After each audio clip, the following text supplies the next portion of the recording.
BRS party శాసనసభ పక్షం మొత్తం కూడా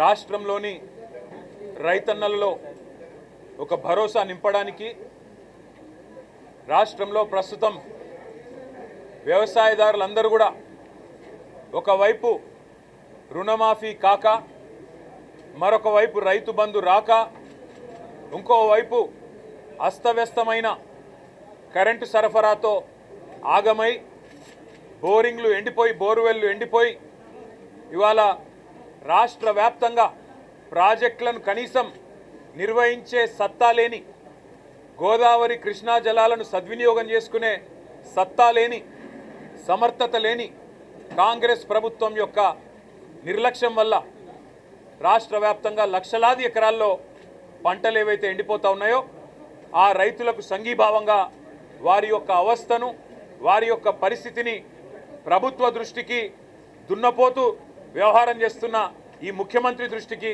తీసుకురావడానికే ఎండిపోయిన వరి తీసుకొచ్చి ఈ ప్రభుత్వం కళ్ళు తెరిపించడానికే బీఆర్ఎస్ శాసనసభ పక్షం మొత్తం కూడా రాష్ట్ర రైతాంగం తరఫున ఈ వినూత్నమైన నిరసన కార్యక్రమాన్ని తీసుకున్నాం. ఇవాళ వాస్తవం ఏంది అంటే మేము మొదటి నుంచి చెప్తున్నాం, ఈరోజు కాదు, దాదాపు 9 నెలల నుంచి 11 నెలల నుంచి మొత్తుకుంటూనే ఉన్నాం. రాష్ట్రంలో సమృద్ధిగా వానలు పోయిన వానాకాలం పడ్డాయి. అటు గోదావరి పరివాహక ప్రాంతంలో కానీ ఇటు కృష్ణలో కానీ వర్షాలు సమృద్ధిగా పడ్డాయి. ప్రాజెక్టులన్నిట్లో కూడా నీళ్లు ఉండే.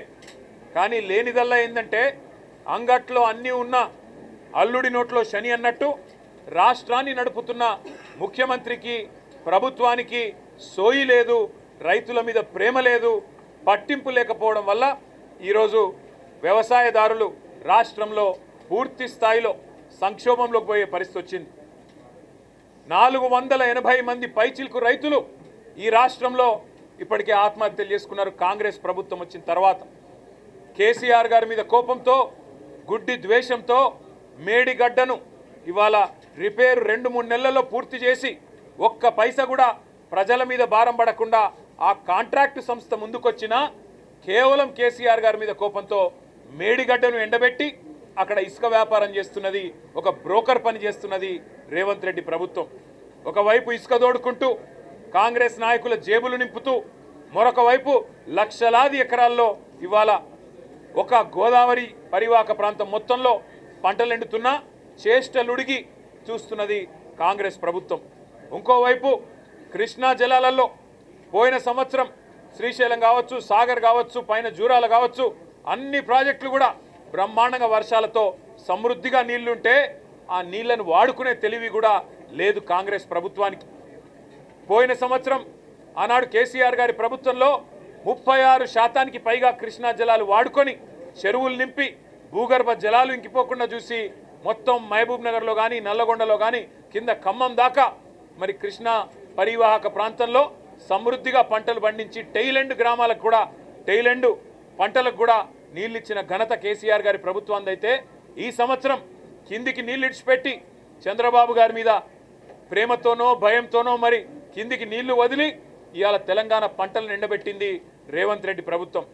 ఆనాడు 36% నీళ్లు వాడుకుంటే కేసీఆర్ ప్రభుత్వం కృష్ణలో, రేవంత్ రెడ్డి ప్రభుత్వం వచ్చినాక 22-23% నీళ్లు కూడా వాడలేదు. ఇవాళ ఆ ప్రాజెక్టులన్నీ నోరెళ్లబెట్టి చూసే పరిస్థితి. రైతులు తమ పంటలు తమ కళ్ళ ముంగట్నే ఎండిపోతుంటే మేకలు గొర్రెలకు మేతకేసుకునే పరిస్థితి ఇవాళ కనబడతా ఉన్నది. ఒక్క ఉదాహరణ చెప్పాలంటే మొన్న జనగామలో, అదేవిధంగా జనగామ జిల్లాలో మా రాజేశ్వర రెడ్డి గారు, మా ఎమ్మెల్యే గారు ఆ దుస్థితిని మొత్తం రైతాంగం దగ్గర పోయి మరీ చూపెట్టినారు ఈ ప్రభుత్వానికి. దేవాదుల పంపులు ఏవైతే నిర్వహించే కాంట్రాక్ట్ సంస్థ ఉంటుందో వాళ్ళకు 6 కోట్ల రూపాయలు ఇస్తే ఆ పంపులు చాలా అవుతుండే, అక్కడ లక్షల ఎకరాల పంట బతుకుతుండే. కానీ 6 కోట్ల రూపాయలు మరి అలా కమిషన్లు రావు కదా రేవంత్ రెడ్డికి. అందుకే 6 కోట్ల రూపాయలు ఇవ్వకుండా మా నాయకుడు మా రాజేశ్వర రెడ్డి గారు, మా హరీష్ రావు గారు, వీళ్ళందరూ, మా దయాకర్ రావు గారు, ఆ ప్రాంత నాయకులు రాజయ్య గారు అందరూ పోయి ఈ దున్నపోతు లాంటి ప్రభుత్వాన్ని మొద్దు నిద్రల నుంచి లేపేదాకా 35 రోజుల తర్వాత మొద్దు నిద్ర లేచి ఆఖరికి పంపులు చాలు చేస్తే ఇలా 600 కోట్ల నష్టం, పంట నష్టం ఒక్క జనగామ జిల్లాలో వచ్చింది. అందుకే అంటున్నాం మేము, ఇది కాలం తెచ్చిన కరువు కాదు, కాంగ్రెస్ ప్రభుత్వం తెచ్చిన కరువు, రేవంత్ రెడ్డి యొక్క తెలివి తక్కువతనం తెచ్చిన కరువు రేవంత్ రెడ్డికి కేసీఆర్ గారి మీద ఉన్న గుడ్డి ద్వేషం తెచ్చిన కరువు తప్ప ఇంకోటి కానే కాదు. అటు గోదావరిలో ఇటు కృష్ణలో రెండు వైపులా కూడా ఇవాళ రాష్ట్ర వ్యాప్తంగా పంటలు ఎండుతున్నాయంటే ఖచ్చితంగా దానికి కారణం ముందు చూపు లేని ఈ సన్నాసి ప్రభుత్వం, ముందు చూపు లేని మూర్ఖపు ప్రభుత్వం అని చెప్పక తప్పదు. ఇవాళ రాష్ట్ర ప్రజల తరపున, రాష్ట్ర రైతుల తరపున మేము డిమాండ్ చేస్తున్నది ఒకటే, లక్షల ఎకరాల్లో పంట ఎక్కడెక్కడైతే ఎండిందో ఇది తప్పించుకునేదానికి వీలు లేదు. మొన్న హరీష్ రావు గారు వివరంగా చెప్పినారు, ఎండల వల్ల పంట ఎండిందని ముఖ్యమంత్రి అంటాడు, బోర్ల కింద ఎండిపోతే మాకు బాధ్యత లేదని బాధ్యత రాహిత్యంతో ఇరిగేషన్ మంత్రి మాట్లాడతాడు.